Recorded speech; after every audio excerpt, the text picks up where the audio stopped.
Hey, you. Welcome back to the deep dive. We've got a fascinating stack of sources today. Specifically, we're doing a deep dive into the story of a figure the source presents as, well, really foundational. hmm Someone who really shifted things, Mhm. faced just incredible challenges. That's right. The source we're primarily looking at is a detailed account from a YouTube transcript, basically laying out the life story of Abram, who later became known as Abraham. Yeah, and it kicks off with a really vivid scene designed to pull you right in. It really does. Picture this.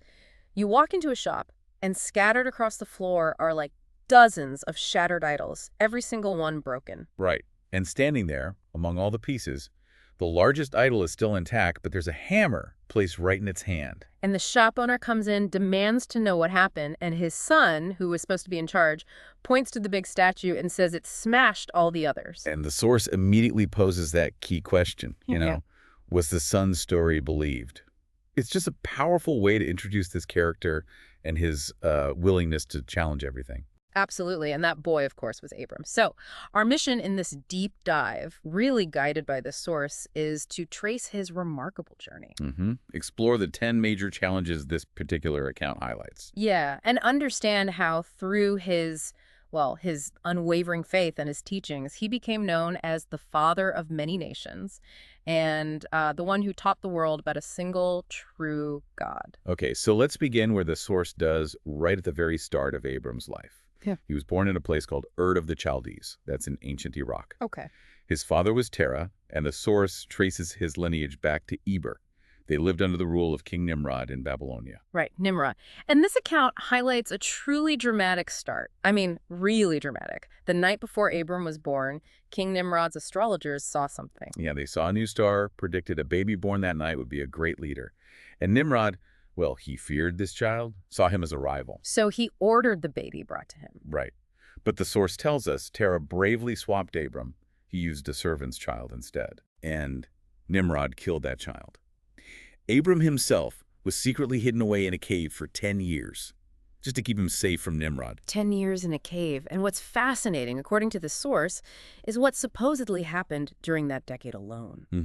Abram just observing the world around the sun, the moon, and he realizes, they rise, they set. They're temporary. They aren't the ultimate power. Exactly. And this led him to the profound conclusion. There must be some supreme, unchanging power behind it all. A creator, one true God. Okay. And the source says God actually revealed himself to Abram there, in the cave, because he saw this genuine search for truth. And God taught him how to live righteously. And then after the cave? Well, after leaving the cave, Abram continued this spiritual learning. The source says he spent years studying with Noah and his son Shem, who, preserved the knowledge of God. That intense period, the cave, the study, it really seems like the source presents that as the foundation for his unique faith. Definitely. And it quickly led to confrontations, which the source frames as his first major tests. Right, the tests. The very first one brings us right back to that opening scene in the idol shop. Okay, yeah. His father, Terah, made and sold idols. And Abram, even young, he's questioning the whole idea. Worshipping statues. So when he gets left in charge, he makes his point, dramatically. He does. Smashes the idols, blames the biggest one. And when his father says, that's impossible, statues can't move. Abram turns it back on him. Exactly, so why do we worship them? Yeah. The source presents it not as just like breaking stuff, but as this foundational challenge to the whole culture, based on his new understanding of God. Makes sense. And word gets out about this bold kid. It does. Which leads straight to the second test, facing King Nimrod himself. Abram's brought before the king. And he refuses to worship Nimrod's gods. Yep. Flat-out refuses. And Nimrod's response? Well, it was pretty severe, wasn't it? Oh, absolutely. He had Abram thrown into a fiery furnace. Just like that. But the source highlights a miracle here. A huge one. Abram apparently walked out completely unharmed, untouched by the flames. And this event, according to the source, it had a massive impact. People were amazed. Even Nimrod was impressed, maybe a little scared. So instead of killing him, he sends him away. But loaded with gifts, servants, including Eliezer of Damascus, who the source notes becomes this really trusted figure in Abram's life later on. Okay, so he leaves Babylonia. Where does he go from there? Well, he marries Sarai first. She was the daughter of his brother Haran. Then they relocate to Haran, that's in Mesopotamia. They bring family, including Sarai and her brother, Lot. Lot comes with them. Okay. And this is where the third test happens. The source mentions 10 tests. That's right. God speaks to Abram again, gives him this really radical command. Basically, leave. Leave your home, your family, everything you know. Go where? That's the thing. Go to a land that God would show him. No map, no destination given up front. Wow. And what's highlighted here is Abram's reaction. Just complete obedience. The source emphasizes this. He didn't know where he was going, if he'd ever come back, what was waiting for him. He just packed up and went. That's profound trust. Trusting in a plan he couldn't see. Exactly. So they travel, and eventually they reach the land of Canaan. And there? There, God tells him, okay, this is the land. This is for your descendants. The promised land. Yeah. But arrival didn't mean smooth sailing, right? The source mentions more tests. Not at all. The fourth test hits pretty quickly. A famine strikes Canaan. So they have to leave again. Yep, they travel down to Egypt to find food. But here, Abram faces this fear. He's worried Pharaoh, the Egyptian king, will see how beautiful Sarai is. And kill Abram to take her. Right, so according to the source, Abram asks Sarai to say she's his sister, not his wife. Okay, that's complicated. Does it work? Well, she is discovered by the guards because of her beauty, and she's taken into Pharaoh's household. Oh, no. But the source is clear. God steps in directly, prevents Pharaoh from harming Sarai in any way. So divine intervention again. Yes. Pharaoh figures out something's wrong, realizes she's actually Abram's wife, and he sends them away. But, kind of ironically, he gives them more animals, more servants as gifts as he's kicking them out. Huh. Fear, deception, but God's protection overrides it all. It's a recurring theme. It seems to be. Uh-huh. And meanwhile, there's this persistent issue. Abram and Sarai still have no children. Right, the promise of descendants, but no heir yet. So Sarai suggests Abram marry Hagar, her maidservant. The source notes this was, a common practice back then. Okay. And they do have a son, Ishmael.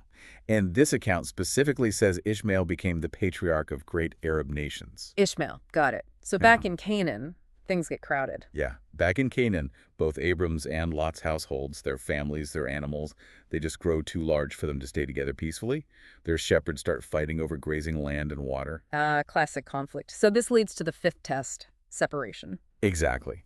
And Abram, according to the source, shows really remarkable character here. He doesn't just dictate terms. What'd he do? He lets Lot choose first. He says, you pick whichever land you want. And Lot picks. Lot chooses the best-looking land, the fertile, grassy plains near the city of Sodom. It looked like the best deal. Abram stays in the less lush parts of Canaan. Generous of Abram. Yeah. But choosing Sodom, that puts Lot in a dangerous area, doesn't it? It does, unfortunately. And that leads right into the sixth test. Mm-hmm. A war breaks out. It's these 4 kings against 5 kings in the region. Okay. The 4 kings win, and they raid Sodom, capturing Lot and taking all his possessions along with other captives. So Lot's captured. What does Abram do? Abram hears about it, and his response, the source says, is immediate and brave. He gathers his trained men, 318 of them, Right. pursues the 4 kings, attacks them, and manages to rescue Lot, his family, his belongings, everything. Wow. He leads a military rescue mission. Pretty much. And afterwards, the kings he helped rescue offer him rewards, spoils of war. And he takes them. No, he refuses everything. Yeah. The source highlights this as showing his integrity, his reliance on God, not on favors from human rulers. Okay, so rescue mission's successful, integrity intact. What's next?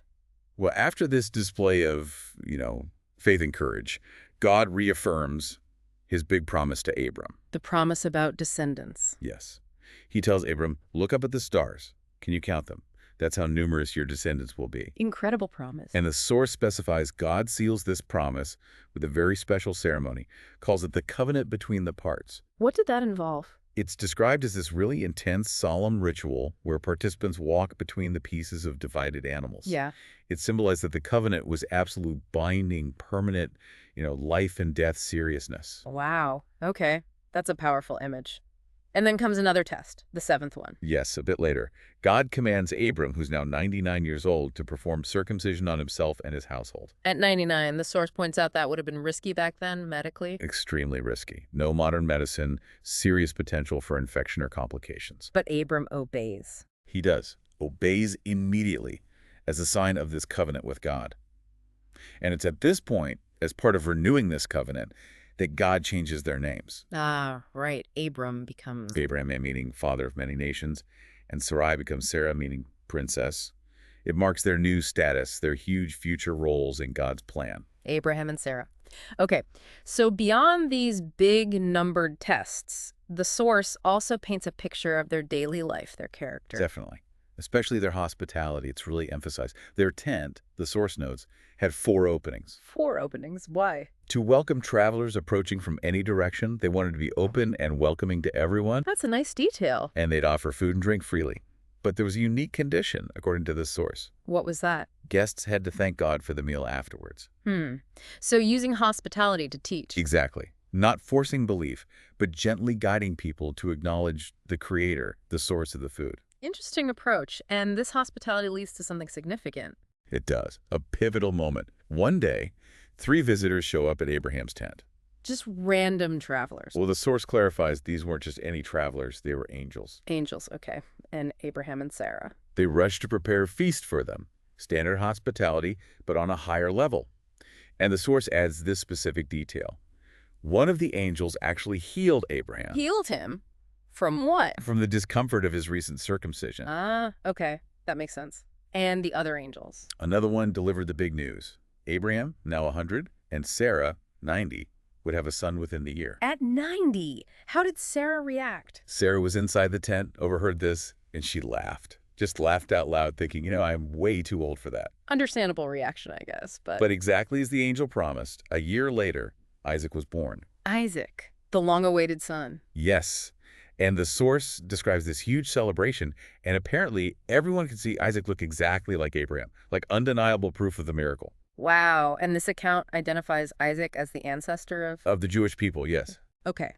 Now, just before Isaac's birth, there was something else happening with those angels, wasn't there? Something about cities. Right. Before the birth announcement, the source recounts God revealing his plan to destroy the cities of Sodom and Gomorrah because of their wickedness. And Abraham. Abraham pleads with God, shows incredible compassion, really. He argues, negotiates, what if there are 50 righteous people? Will you spare it? 45. 40. He goes all the way down to 10.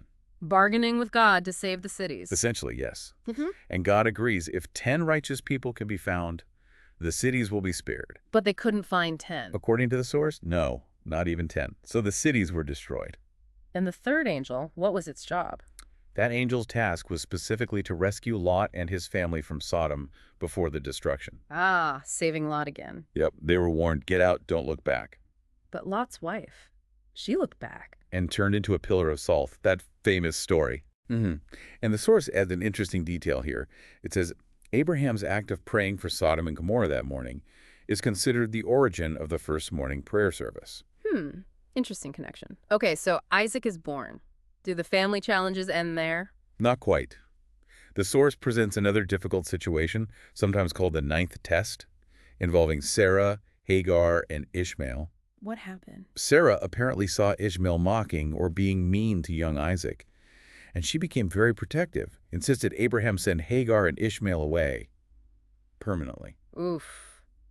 That must have been incredibly hard for Abraham. Ishmael was his son, too. Very hard. The source says he consulted God about it. And God's advice. God told him to listen to Sarah in this matter. But he also reassured Abraham, promising that Ishmael would become a great nation too, because he was also Abraham's offspring. So a difficult separation, but with a promise for Ishmael's future. Yes. Hagar and Ishmael left, and the source recounts them running out of water in the desert, Ishmael getting sick. They prayed desperately, and God miraculously made a well of water appear, saving them and healing the boy, ensuring their survival in future. God's protection extends even after they leave. Now, the source also mentions another incident, maybe related to this 9th test or maybe separate, involving a place called Gerar. Ah, yes. Abraham and Sarah visit Gerar, ruled by King Abimelech. And, let me guess, Abraham worries about Sarah's beauty again. You guessed it. Fearing for his life, he again says Sarah is his sister. Deja vu from Egypt. Pretty much. And King Abimelech, not knowing she's married, takes Sarah into his household. Okay, here we go again. Divine intervention needed. And it comes. The source emphasizes God warned Abimelech directly in a dream, told him Sarah was married, and that taking her meant death for him and his kingdom. Abimelech must have been terrified. He was. He immediately returned Sarah unharmed, confronted Abraham, but also acknowledged his own unwitting error. He gave Abraham gifts, sheep, oxen, servants as compensation. So it resolved relatively well, despite the deception. Yes, and they actually made a formal pact afterwards, exchanged gifts. Abimelech ensured Abraham's servants wouldn't have their wells stolen by his people. Ah, wells were crucial. Absolutely. And the source notes, they named the place where they made this pact Beersheba. It means well of the seven, or oath. Well, partly referencing 7 ewes Abraham gave Abimelech as part of the treaty. Beersheba. That place still exists today, doesn't it? It does. Another one of those direct links. And this whole episode, again, underlines God's consistent protection of Abraham and Sarah, even when Abraham acted out of fear. Okay, so we've had deception, famine, war, family conflict, but the narrative seems to be building towards the biggest test, the 10th one. Yes, what the source identifies as the 10th and by far the hardest test of all. The binding of Isaac. Exactly. Ekadat Yitzchak. God commands Abraham, take your son, Your only son. whom you love, Isaac. The source is very specific about the wording, emphasizing the immense personal cost. And go to the land of Moriah and offer him there as a burnt offering on one of the mountains I will show you. Just an unimaginable command after waiting so long for this promised son. And Abraham's response, according to the source? Absolute trust, absolute obedience. The source stresses this. No arguing, no questioning this time. He just gets up early the next morning, prepares everything, and travels with Isaac for 3 days to the designated place, Mount Moriah, in the area of Jerusalem. He builds the altar, binds Isaac. He's about to do it. Just as he raises the knife, an angel calls out from heaven, Abraham, Abraham, do not lay your hand on the boy or do anything to him. Stop. It was a test. Exactly. The angel explicitly says, now I know that you fear God, seeing you have not withheld your son, your only son, from me. It was the ultimate test of his trust and reverence for God. And then they see the ram. Yes. At that moment, Abraham looks up and sees a ram caught by its horns in a nearby thicket. He takes the ram and sacrifices it instead of Isaac, recognizing it as God's provision. A substitute provided by God. And Abraham names that place Hashem Yireh, God will see, or God will provide. And the source makes this really compelling connection we touched on earlier. This spot, Mount Moriah, Is where Jerusalem would later stand. exactly. The source suggests the name Jerusalem comes from combining Yireh, from Abraham's naming, with Salem, meaning peace, the name given to the area earlier by Shem, the son of Noah, whom Abraham had studied with. So Yair, Salem, Jerusalem. Wow. Linking this defining moment directly to the future holy city. Yes, and the source notes it's the very same mountain where Jacob later had his dream of the ladder and where King Solomon eventually built the first holy temple. Immense significance tied to that specific location. Incredible layers of history and faith converging on one spot.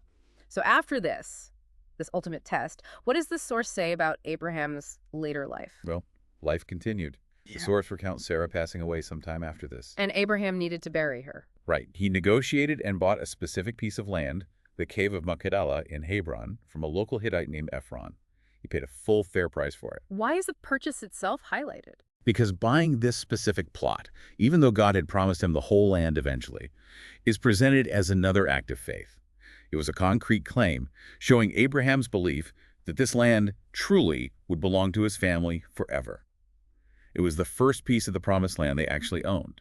Makes sense. And the source notes others are buried there too. Yes, it mentions that 8 key patriarchs and matriarchs, Abraham and Sarah, Isaac and Rebekah, Jacob and Leah, are traditionally buried in that cave. Okay. And did Abraham live out his days alone after Sarah? No, the source mentions he remarried. It identifies the woman as Keturah, and some traditions actually connect Keturah with Hagar, suggesting maybe she returned. Interesting. And they had more children. Yes, the source says they had several more children, listing 8 in total from this later marriage. And Abraham lived a long life. A very long life. Passed away at the age of 175, according to this account. So looking back at this whole deep dive, based purely on this source material, what's the enduring picture it paints of Abraham? What's his main legacy according to this account? Well, the source really describes his legacy as teaching the world these core values. Kindness, especially through that hospitality. Faith, obviously, demonstrated through all those tests. And love. He's presented fundamentally as the first person to actively teach and spread the belief in one God, challenging the existing norms. A pioneer of monotheism and a figure defined by trust. Absolutely. A remarkably generous host, a brave leader when needed, like rescuing Lot, but above all, someone defined by that unwavering trust in God, no matter how difficult or confusing the command. And through his sons, Isaac and Ishmael, This account positions him as the father of great nations. Yes, specifically the Jewish people through Isaac and great Arab nations through Ishmael. His story, as laid out here, is just foundational for understanding huge swaths of history and faith traditions. Yeah, and as you journey through this information, particularly thinking about those challenges framed as tests, like Mhm. leaving everything familiar behind, or that almost unimaginable test on Mount Moriah, it really makes you think, doesn't it? It does. It raises that question. What does it really mean to place complete trust in something or someone unseen, especially when you're asked to do something that seems utterly counterintuitive or even impossible? Or even just thinking about the places mentioned, Beersheba, Hebron, Jerusalem, locations tied in this source to specific events thousands of years ago, and they're still cities on the map today. It's a pretty powerful, tangible link the source draws between that ancient past and our present. It really is. So after diving into this specific account of Abraham's life and trials, what aspects of his story as presented here maybe resonate most with you, or perhaps spark some further curiosity? Definitely something to consider. Thanks for joining us for this deep dive.